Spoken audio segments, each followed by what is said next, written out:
Kita bersiaran pada hari Selasa 18 Oktober 2022 pukul 9.02 minit malam, dan insyaAllah hari ini kita akan berkongsi tentang beberapa perkara yang saya nak respon kepada si pengkhianat di Kuala Kangsar pada 9 Oktober yang lepas. Macam-macam dia bebel kat situ, ya. Jadi pengkhianat ni mudahlah. Pengkhianat mereka yang menumbangkan kerajaan Pakatan Rakyat yang sah, yang dipilih oleh rakyat pada Mei 2018, PRU yang ke-14 yang lalu. Jadi itu makna pengkhianat lah. Maknanya mandat itu diberikan oleh rakyat kepada Pakatan Harapan. Jadi ada geng-geng penyamun, pengkhianat, penipu ini yang menjual mandat itu. Sebab itu saya terkejut bila si pengkhianat ini terpekik-pekik mengatakan dia nak rampas balik. Rampas apa? Dia bawa lari mandat itu. Jadi siapa yang jadi perampas ni? Siapa yang jadi pencuri ni? Siapa nak merampas balik ni? Ke dia banyak sangat makan ais ke sampai dia tak tahu dia di siapa, dia di mana, ya. Jadi dia kata nak rampas balik lepas PRU 15 dan sebagainya. Yang menghancurkan kerajaan negeri Perak itu orang itulah, pengkhianat itulah, ya. Jadi saya dah jelaskan kenapa kita panggil dia si pengkhianat, walaupun dia nampak terpinga-pinga kenapa dia panggil pengkhianat, ya.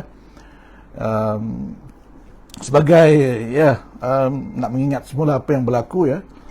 Pada hujung bulan Februari 2018 ada suatu insiden yang berlaku di Kuala Lumpur yang dipanggil langkah Sheraton, yang menumbangkan kerajaan Pakatan Harapan, ya.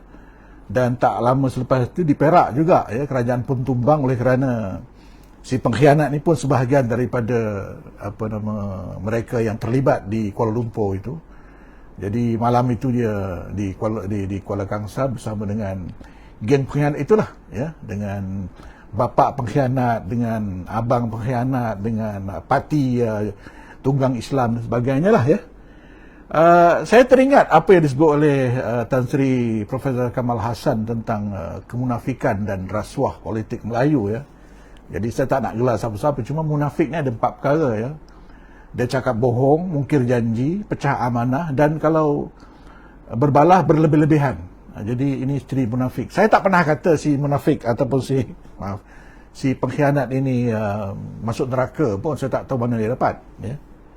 Dia kata saya mengatakan dia masuk neraka sebab isu hak milik kekal. Dan saya nak sebutkan hak milik kekal yang disebut dalam manifesto undang-undang, ya, bukan sembrono. Jadi ini masalah pengkhianat ini, dia menipu.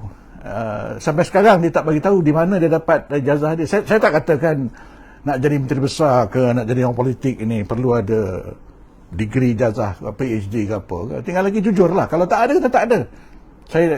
Saya akur bahawa ada orang politik yang tak masuk universiti pun bagus. Dia jujur dan mana sebagainya, dan mungkin ada yang ada PhD pun menipu dan sebagainya. Tapi yang penting di sini kita kena telus dan jujur dan jangan menipu lah. Jadi sampai sekarang masih tak dijelaskan betul kata tidak dia ada ijazah daripada Australia itu, ya.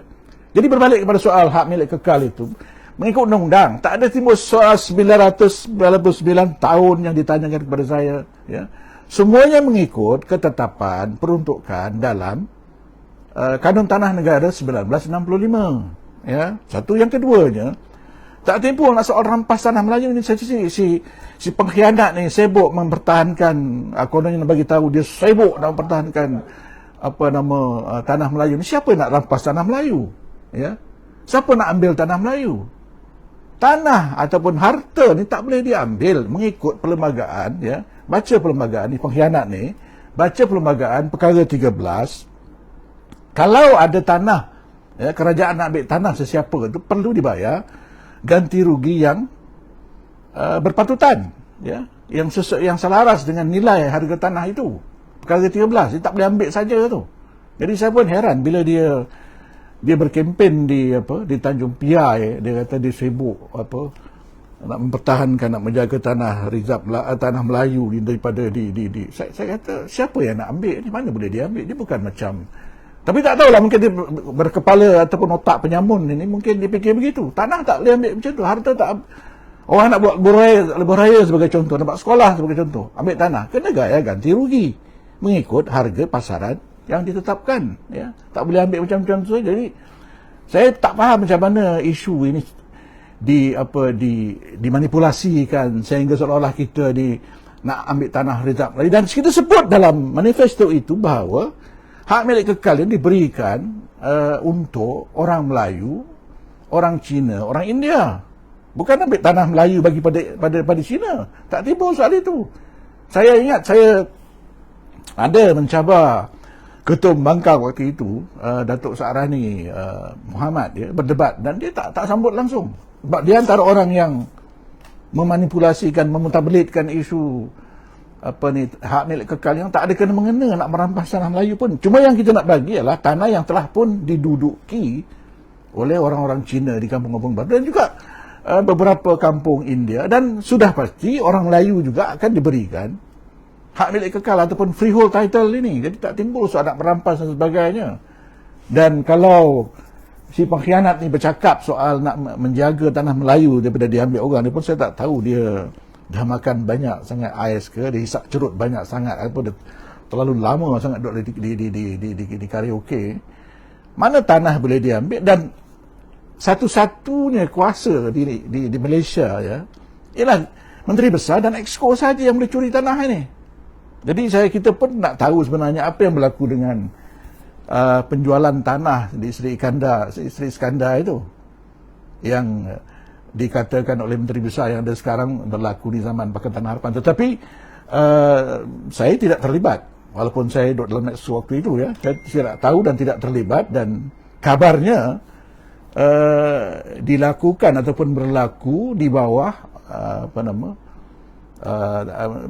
kepada tanah yang telah pun diletakkan di bawah sebuah JLC negeri, ya. Jadi saya rasa si pengkhianat ni tahulah apa yang berlaku dan dia diam saja, tak sepatah bercakap. Jadi kemudian dia menuduh saya, dia marah dengan media kerana memanggil saya pakar perlembagaan. Saya tak pernah minta pun, itu bukan kehendak saya. Media nak panggil saya nak kata apa?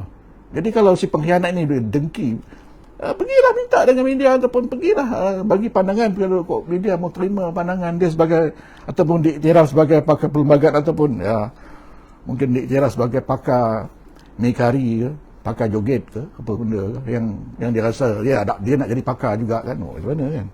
Tapi saya nak sebutkan yang ada, saya pun rasa pelik juga, dia ni sedar atau tidak, perasan atau tidak apa yang dia cakap, sebab dia kata saya tak sepatah pun bercakap dalam mesyuarat Exco. Tapi dia juga kata tiap-tiap minggu dia ni atau pengkhianat ni didesak supaya memberikan ataupun mengambil tindakan berhubung dengan hak milik kekal itu. Jadi siapa ni? Ngakom ni tak ada dalam Exco. Saya duduk dalam Exco. Ya.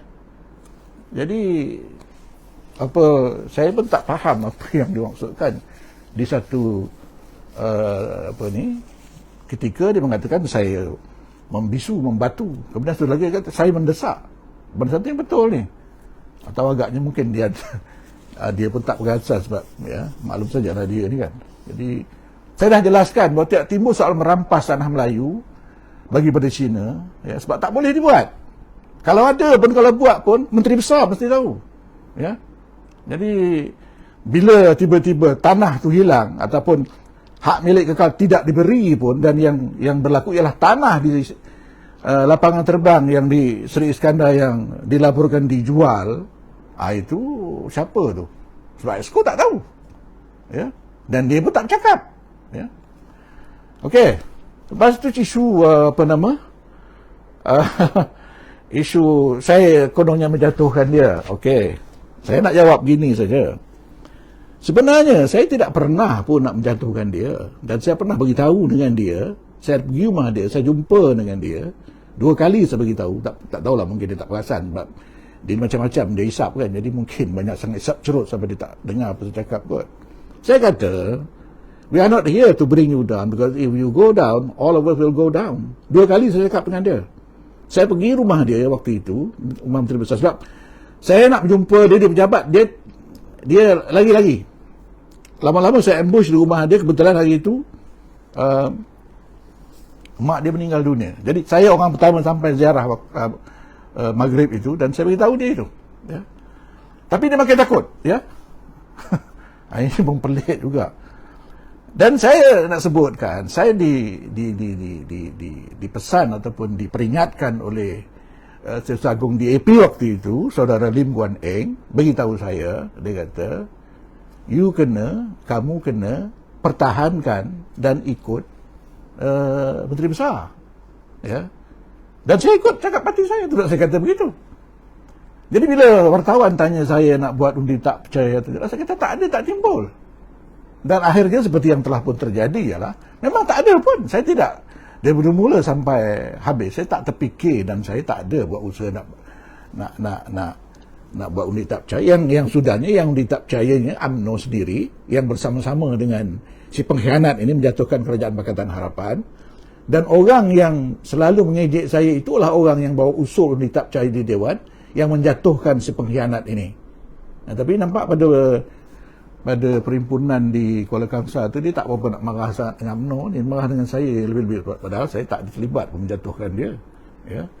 Dan orang yang mengatakan saya jadi dalang untuk menjatuhkan Menteri Besar saya sendiri waktu itu pun sudahnya jadi Menteri Besar. Ya. Jadi dua-dua karakter ini terlibat dalam menjatuhkan si pengkhianat ini, yang dia tak sedar. Dia kata hari Rabu mesyuarat, hari Jumaat dia jatuh. Dia tidur lah, dia tak tahu. Dan sebenarnya pun waktu itu saya dengar daripada kawan-kawan di SUK, UMNO sudah mengadakan pre-councilnya sendiri. Ya. Jadi itulah antara lain yang berlaku, dan saya rasa semuanya faham dan ingat lagi, sebab malam ini sekadar macam imbas kembali dan ulang tayang lah apa yang berlaku. Kemudian soal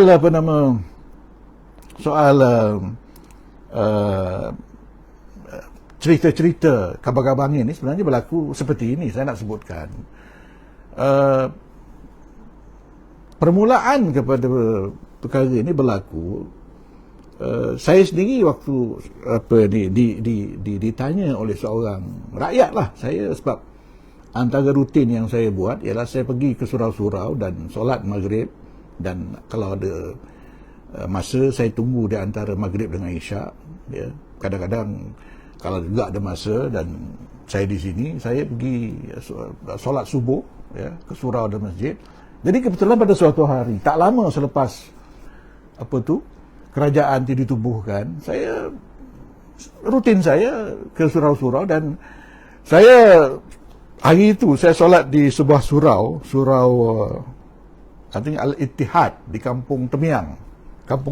Ada mungkin penonton dari Kampung Temiang. Jadi selepas Maghrib tu, waktu kemudian tak ada tazkirah waktu itu, mereka bertanya kepada saya, apa dah jadi kerajaan kita ni? Saya berkata, apa dah jadi? Rupanya mereka tidak selesa, dan mungkin mereka gelisah melihat Menteri Besar ketika itu yang macam tak tahu apa, yang buat hal sendiri, yang macam-macam dah hal-hal yang lucu dan pelik yang berlaku daripada Menteri Besar. Jadi itu yang berlaku sebenarnya. Jadi daripada itu yang saya mula bercakap dengan kawan-kawan, termasuk orang UMNO sendiri. Ya, bukan saya buat. Tapi apa yang saya buat bila saya jumpa dengan orang UMNO, jumpa dengan rakan-rakan pembangkang waktu itu, dibaca sebagai saya mengatur gerak untuk menjatuhkan dia. Bukan. Saya sekadar untuk meninjau apa yang dan sebenarnya ramai yang juga sedar bahawa kerajaan tu macam tak ada kepala, macam tak ada arah waktu itu, ya. Dan pengkhianatnya hanya menang dengan 39 undi di Sendiriang pun, dan waktu itu kabarnya sudah mula tidak disenangi oleh orang asli yang agak ramai di kawasan dia, ya. Jadi tengoklah kalau dia rasa dia berani balik ke kawasan itu, kawasan dah lama ditinggalkan, macam dekat kawasan parlimen dia yang lama ditinggalkan, yang dia tidur tu. Jadi tengok kalau dia berani, dia balik situlah, ya. Jadi bila perkara itu timbul. Dan saya selepas berlaku kecoh itu, dan saya nak sebutkan apa yang disebut oleh Adun UMNO waktu itu, ada setengahnya dicatat dalam handset. Jadi apa yang saya cakap malam ini ada dalam handset Dewan Negeri Perak, ya. Dan selepas kekecohan yang berlaku itu, saya minta pejabat saya menghubungi pejabat Menteri Besar untuk mengadakan sidang media bersama untuk menjernihkan kekeliruan dan kekeruhan yang berlaku. Dan waktu itu saya sudah pun dipanggil oleh SPRM kerana saya didakwa menawarkan itu dan ini, dan sampai sekarang tak ada tindakan. Jadi saya nak katakan, saya nak sebutkan, kalau betul memang saya terlibat dan saya menawarkan jawatan dan sebagainya, sudah pasti saya diambil tindakan oleh SPRM, tapi sampai sekarang tak ada. Dan saya ada bukti borang yang ditandatangan oleh pegawai penyiasat datang ke pejabat saya, dan pegawai polis pun datang, ya, ke pejabat saya selepas berkecoh. Tetapi sampai sekarang, ya, si pengkhianat tidak respon langsung kepada permintaan saya untuk bertemu, untuk duduk bersama, ya. Dan saya ingin nak menyebutkan, sebenarnya masalah ataupun kekecohan ini berlaku dah mula lagi. Saya nak tunjukkan ini, ya. Ini portfolio yang saya terima, ya, yang diletakkan di pintu saya. Pengurusi Jawatankuasa Pendidikan, Sains, Alam Sekitar, Teknologi Hijau dan Penerangan. Ya, ini yang dipersetujui oleh pimpinan Pakatan Harapan, sebab kita adalah merupakan kerajaan campuran. Jadi Menteri Besar tidak ada kuasa untuk membagi-bagikan, dan parti dia pun hanya hanya punya suatu kerusi saja. Jadi macam mana dia nak jadi macam Dr. Mahathir? Dia selalu kata begitulah, dia ada kuasa prerogatif dan sebagainya. Tapi apa yang saya nak katakan ialah, selepas saya dimaklumkan bahawa ini portfolio yang saya akan pegang dalam kerajaan Pakatan Harapan itu, saya jumpa dia, nak mengatur, nak bertanya peruntukan untuk membuat program penerangan dan sebagainya. Jadi apa yang berlaku selepas itu ialah, dengan tiba-tiba ada senarai baru dan portfolio ini hilang, ya, hilang tanpa saya ketahui, tanpa dimaklum kepada saya.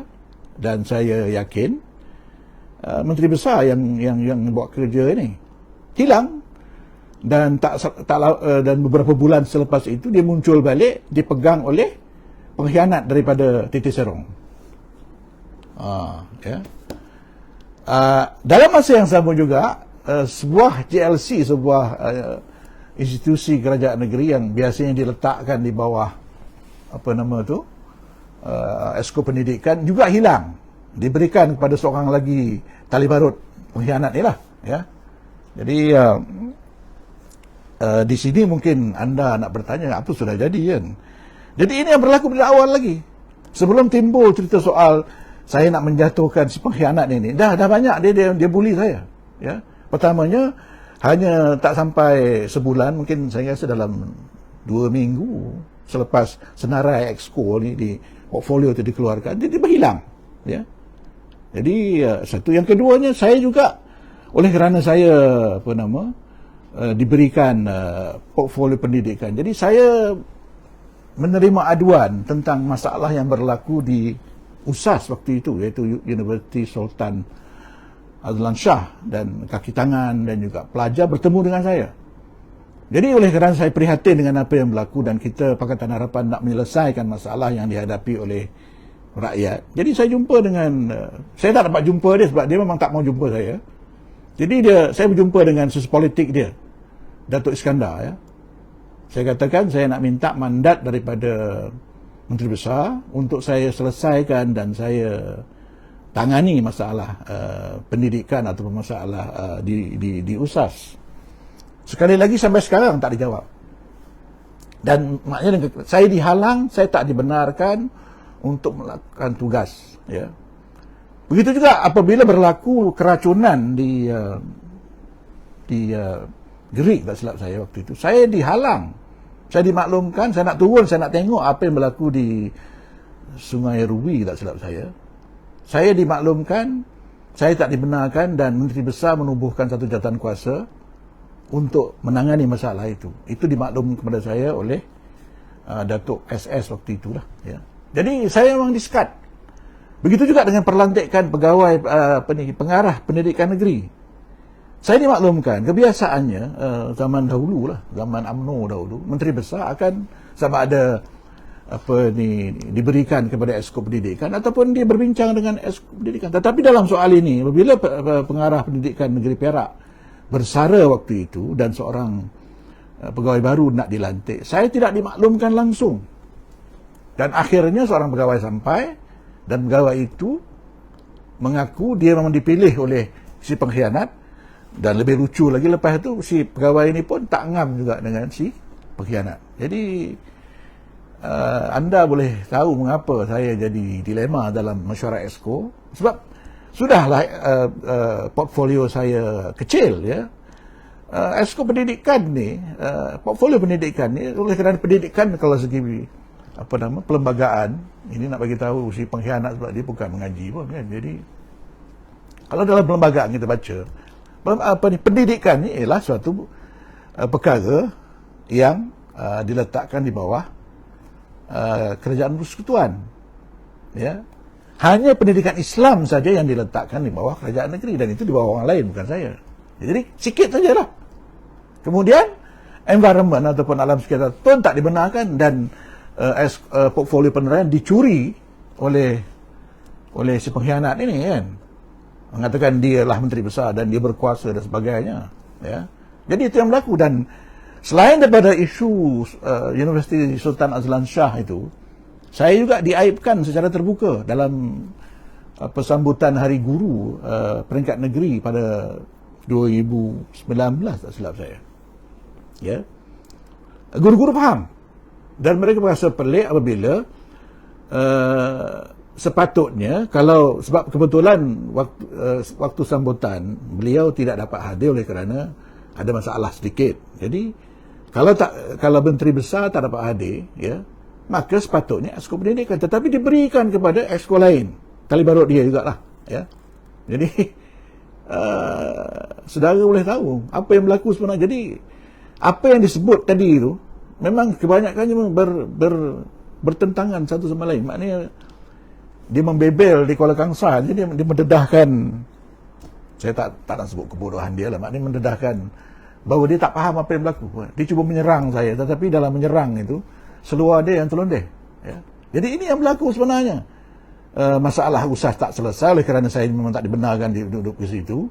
Masalah alam sekitar pun saya tak dibenarkan tengok. Hari Guru pun saya diketepikan, ya.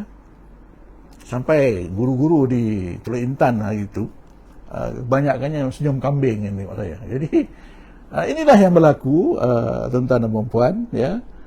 Dan seperti yang saya katakan tadi, saya tak pernah mengancam dia dengan neraka pun. Nak buat apa ancam orang macam ini, bukan dia faham pun kan. Jadi membuang masa saja. Jadi saya berasa pelik lah dengan apa yang dikatakan itu. Dan seperti yang saya katakan tadi, dia marah sangat dengan saya sampai dia terlupa bahawa yang menikam dia, yang menjatuhkan dia ialah UMNO. Apa yang berlaku kononnya ialah bahawa orang yang berkenaan yang bawa usul itu sepatutnya mendapat jawatan Esko, kemudian tak dapat. Bila tak dapat, apa yang dia jawab, ya, oleh pejabat dia ialah bahawa ada masalah dengan istana. Sedangkan kemudian, tapi orang ni berani pula pergi tanya istana, tak ada apa-apa. Istana kata istana tak tahu-nahu pun. Jadi terbongkarlah kejahatan dan penipuan si pengkhianat ini. Jadi itu yang punca menyebabkan orang itu bangun dalam dewan dan mengusulkan dia tak percaya, ya. Orang yang tadi dia mengatakan saya ni terlibat menjatuhkan Menteri Besar bersama dengan dia punya ketua pembangkang waktu itu, yang kemudian orang ni ramai-ramai jatuhkan dia pula. Jadi inilah masalah pencuri sama pencuri ini, bila dah sampai satu peringkat dia dah hilang kepercayaan dia sama dia sesama sendiri. Jadi saya dah sebutkan ya bagaimana soal bullying itu, dan saya nak sebutkan juga soal Pakatan Harapan, ya. Memang daripada awal lagi dia dia tak selesa bila saya bertanding di Perak.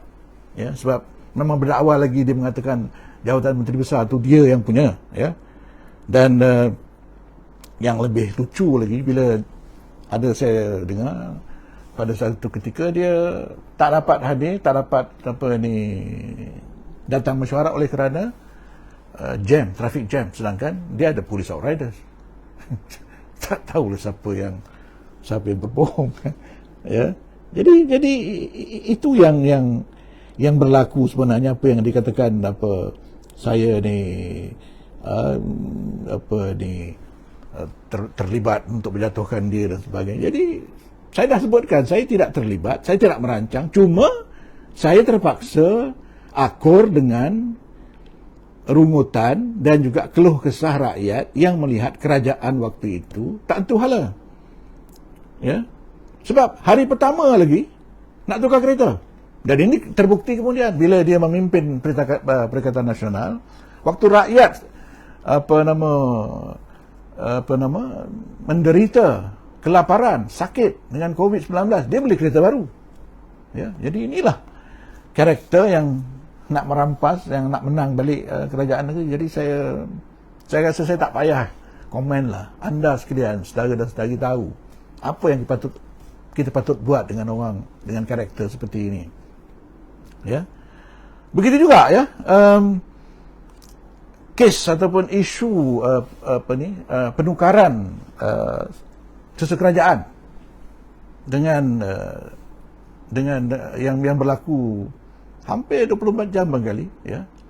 Yang saya dimaklumkan ada masalah, ya. Jadi kebetulan Datuk SS Datuk SUK yang ditukarkan itu dapat kenaikan pangkat di peringkat persekutuan, tapi yang sebenarnya bukan si pengkhianat ini yang recommend, ya.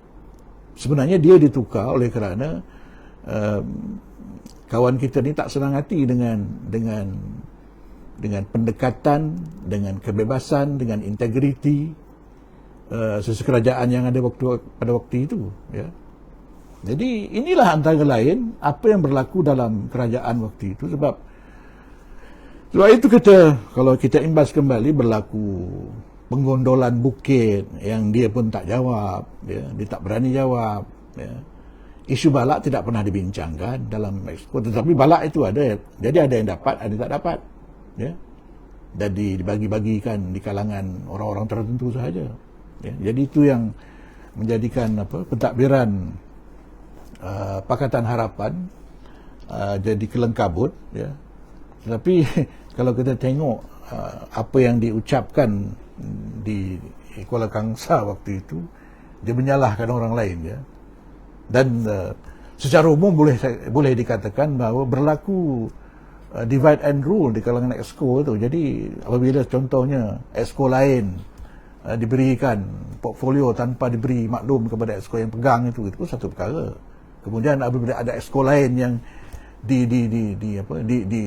diperintahkan ataupun diminta untuk mengambil portfolio Exco yang lain, ya, jadi pun satu perkara. Dan sepanjang kerajaan itu saya hanya sekali saja mewakili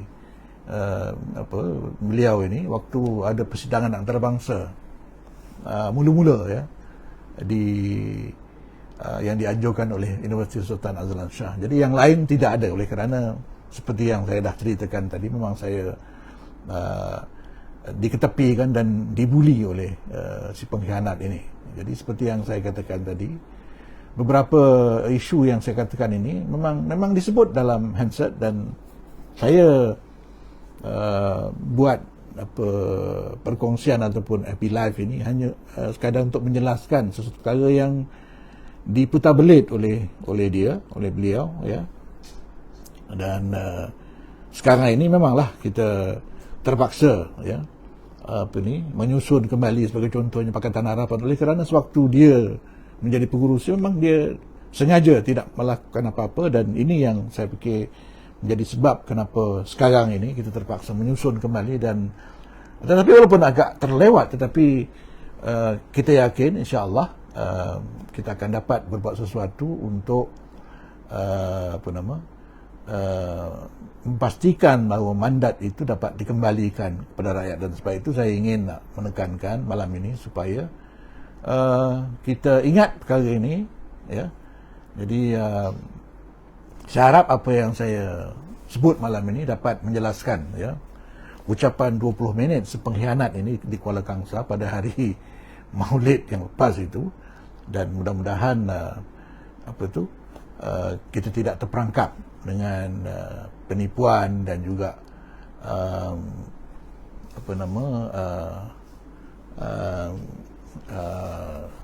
ialah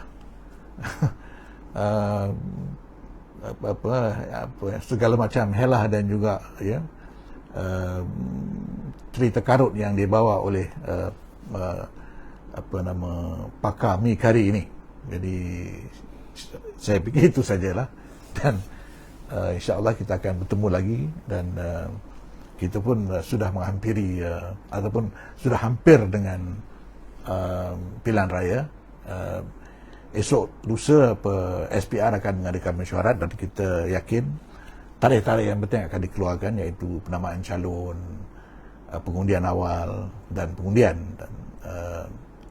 dan untuk itu kita akan berjumpa lagi, dan kita akan berjumpa lagi untuk mengadakan siaran bagi menjelaskan beberapa perkara sebelum anda sekalian pergi ke mengundi pada PRU yang ke-15 ini.